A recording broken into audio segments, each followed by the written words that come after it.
Walk with me. The heavens declare the glory of God.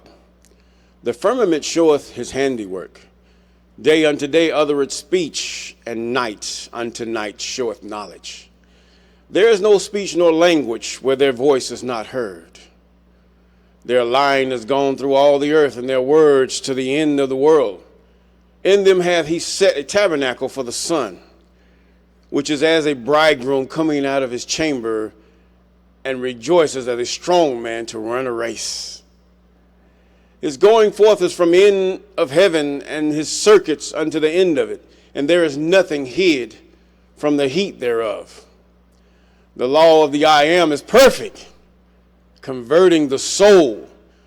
The testimony of the I Am is sure, making wise the simple. The statutes of the I Am are right, rejoicing the heart. The commandments of the I Am is pure, enlightening the eyes. The fear of the I Am is clean, enduring forever. The judgments of the I Am are true and righteous altogether. More to be desired are they than gold, yea, than much fine gold. Sweeter also than the honey of the honeycomb. Moreover, by them is thy servant warned, and in keeping of them there is great reward. Who can understand his errors? Cleanse thou me from secret faults. Keep back thy servant also from presumptuous sin, and let them not have dominion over me. Then shall I be upright, and I shall be innocent from the great transgression. Let the words of my mouth and the meditation of my heart be acceptable in thy sight, O great I Am, my strength and my redeemer. Psalms chapter 19. Yes, good morning, good afternoon, good evening. Those of you on this platform and other shared platforms, we thank God for you, and you. And we also thank the Most High. We clap hands and praise to the Most High that you, those of you that have been with us from the beginning, even from the first one, it wasn't so spectacular, not even now, but either way it's better. But we thank God also for those of you that are coming here after that, and then here's and there's about, and we thank God for those of you who have just subscribed. Yes, and we call those things that are not as though they were, even for those of you that are about to subscribe. Yes. Oh, glory to God, glory to God. We're in the 24th chapter of the book of Jasher. Yes, the 24th chapter of the book of Jasher.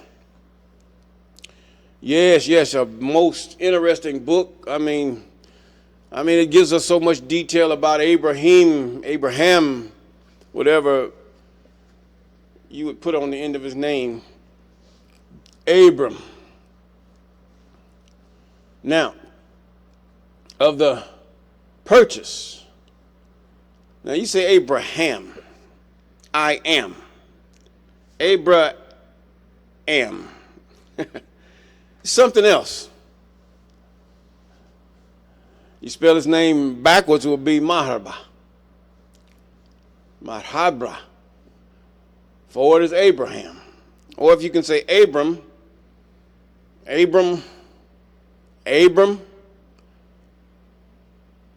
son of Am.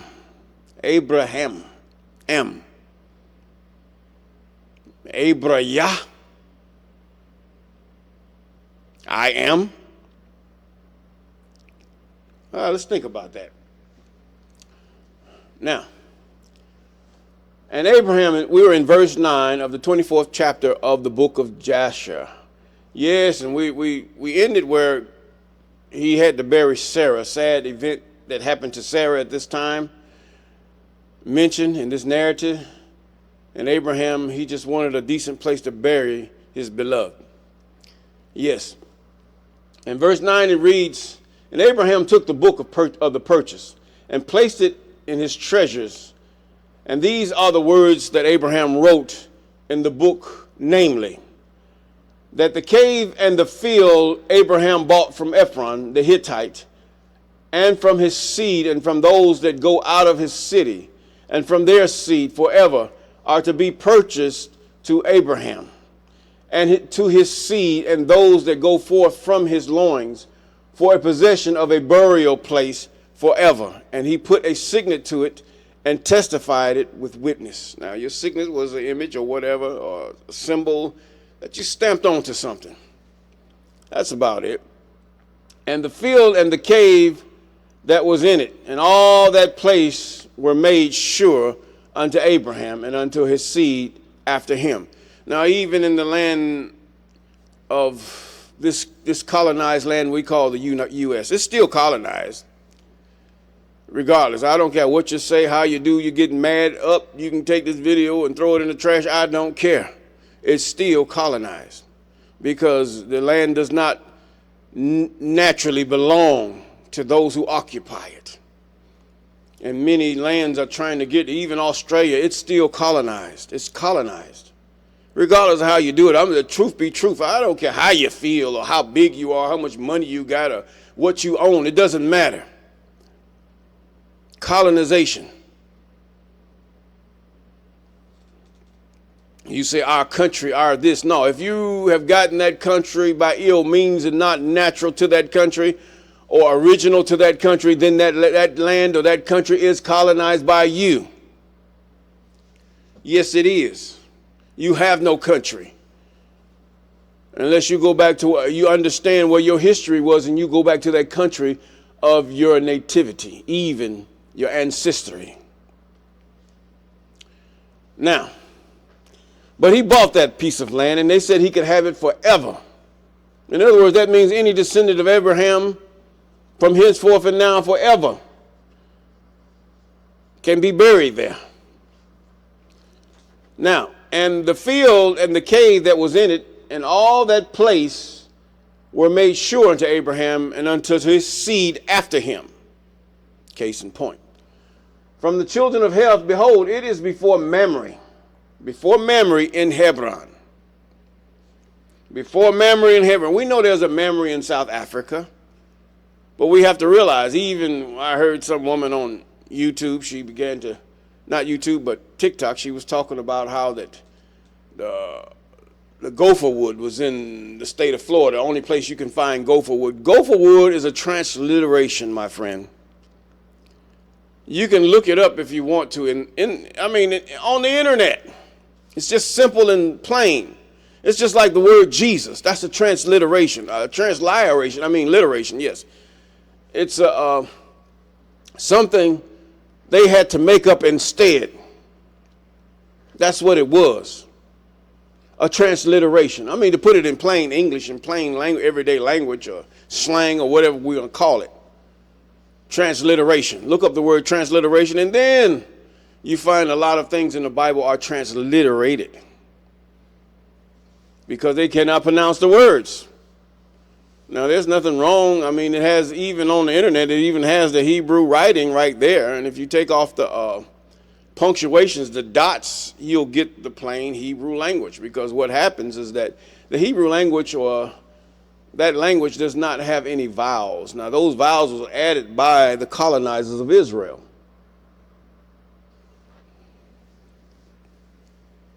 Now, let us continue. And Abraham buried Sarah with pomp. We're in verse 13. With pomp, as observed at the interment of kings. Oh, she was buried like a king. And she was buried in very fine and beautiful garments. This was a queen. He buried her like a queen. This is my queen, my beloved, my well-loved. For somebody you really love, you survive them, you will go to every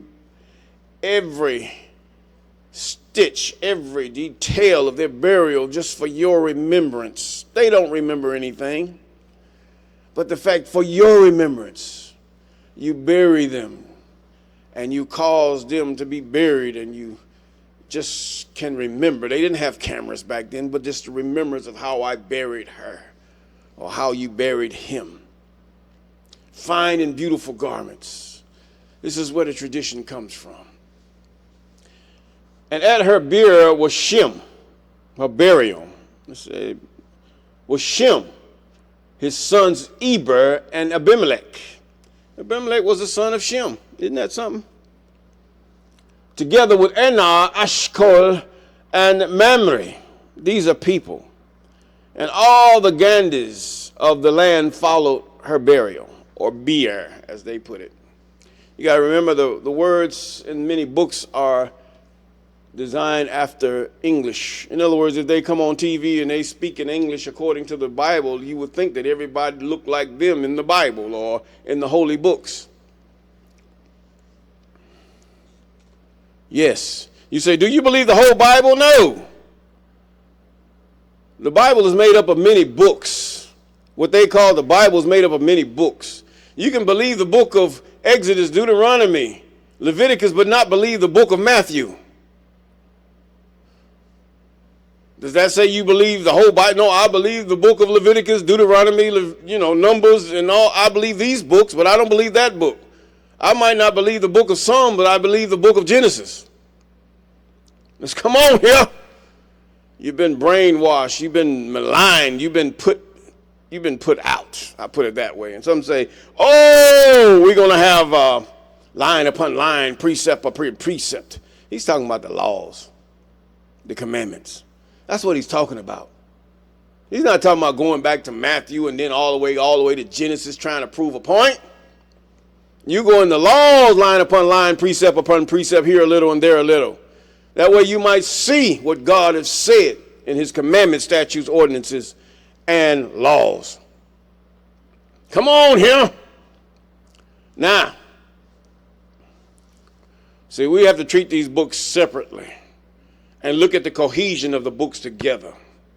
Not trying to prove a point, because the book itself has its own narrative. It has its own main thought. Every book has a main thought. It has a big picture and denoted by little entrances or paragraphs and chapters. Now, an English major would read these books and read differently than you. That's why you got to pay for it. In some countries, they don't pay to understand their language. You shouldn't have to pay to understand your language and its laws. But here in America, you do. I don't understand about other countries, but this country, you have to pay for everything, even to speak another language. Now, we're in verse 15. And the days of Sarah were 127 years, and she died. And Abraham made a great and heavy mourning, and he performed the rites of mourning for 7 days. Now, she was a queen in her own right. A woman that loves and is, even if you go to, I believe that's the 23rd chapter of Proverbs, it talks about a virtuous woman. All throughout that whole chapter, a virtuous woman. And what she does, this is the image of Sarai. Whether the I replaced the R or replaced the I don't know. What the significance of that mean, I don't know. But Sarai, the rites of mourning for 7 days. A queen in her own right, or like a queen. And all the inhabitants of the land comforted Abram. Abraham was a good man. See, a good name is not because you have much money. A good name is, according to Abraham, a good name is not how much money you have. It's not how well suited you are, or how you have this big elaborate houses. A good name is not all this. We have gone the way of Cain and all these others just to throw enough to get us recognized, even the rich and those in between. But a good name that Abraham earned is that he clothed those that were naked. He fed those who were hungry. And Sarah followed suit before she followed his example. Men, we have a long way to go. We look at women to do these things. This is a matriarchy system. Women to do these things, whereas a man should have this even in his mind. We've lost the way of Abraham. I'm not talking about following religion. I'm talking about following God. That's what I'm talking about. Abraham didn't follow no religion. He didn't have no pastor. He had elders who knew the way and taught that way. They wasn't clothed in no elaborate clothing and what looked like they were going to fly away the next day. No. These were just men aged and well learned in what God had commanded them. You're talking about Shem, Melchizedek, who understand and prayed night and day with mornings that could not be understood. You're talking about Eber, the father of Haran, even the father of Abraham. Oh, you talking something else. They were still living during that day. Shem lived a long time. And then 66 books says they didn't know how long he lived so long, nobody knew who his mother or father. That's not true. His mother and father was the wife of Noah. See, a lot of people done lost that. That's not true. There's two that bear witness in that. That is not true. Wherever that scripture is found, you do some research. Number one, he had a mother and father. His father was Noah, and his mother was the wife of Noah. Let's call a buck a buck. It's a lie. But anyway, but he lived quite a long time. Some people might have forgot about him and said stuff. But anyway, as we continue. And all the inhabitants of the land comforted Abram, or Abram of I am, and Isaac, his son, on account of Sarah. And when the days of their mourning passed by, Abram sent away his son Isaac, and he went to the house of Shem and Eber to learn the ways of the I am and his instructions. And Abraham remained there 3 years. He learned some more. And at that time, Abraham rose up, because there were books that came from over the flood, even the book that we call the book of Enoch. These books came over the flood because Noah had to bring them with him, and Shem was the preserver of them. Apparently, according to this narrative, it is evident that he's the preserver. And Eber was there, the son of Shem, to learn the ways of the I am and his instructions. And Abraham remained there 3 years. And at that time, Abraham rose up with all his servants, and they went and returned homeward to Beersheba. Now, some of the videos or some pictures or photos you might see in my background are pictures of Beersheba, a very place where holy things have occurred. That place is not holy right now. And Abraham and all his servants remained in Beersheba. And at the revolution of the year, Abimelech, king of the Philistines, died in that year. And he was 193 years old at his death. And Abraham went with his people to the land of the Philistines, and they comforted the whole household and all his servants. And he then turned and went home. In other words, Sarah was a part of all them. We have a long way to go to get into that type of mindset, the mindset of Abram. I'm not talking about this Isis, this transliterate name you worship. The faith of Abraham.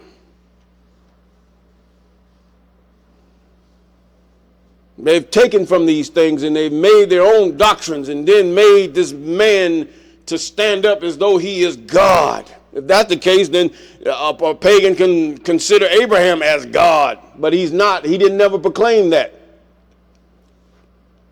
He was a prophet before the Most High, chosen, just like Moses, just like Isis. God has special people, or the Isis that you talk about, Yahweh Shai, Yahuwah, you're believing in the wrong thing. Now, to the land of the Philistines, and they comforted the whole household and his servants, and then he turned and went home. And it was after the death of Abimelech that the people of Gerar took Ben Malik, the son, and he was the only 12 years, and they made him lying in a place of his father.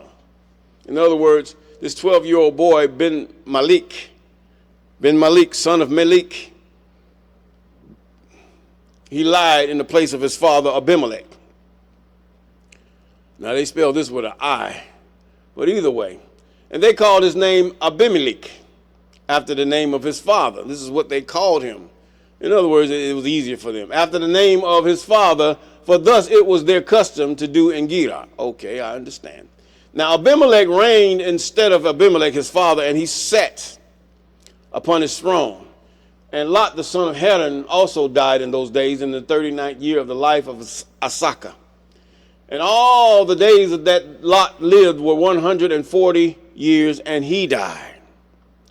And these are the children of Lot, and they were born to him by his daughters. And the name of the first was Moab, and the name of the second was Benami.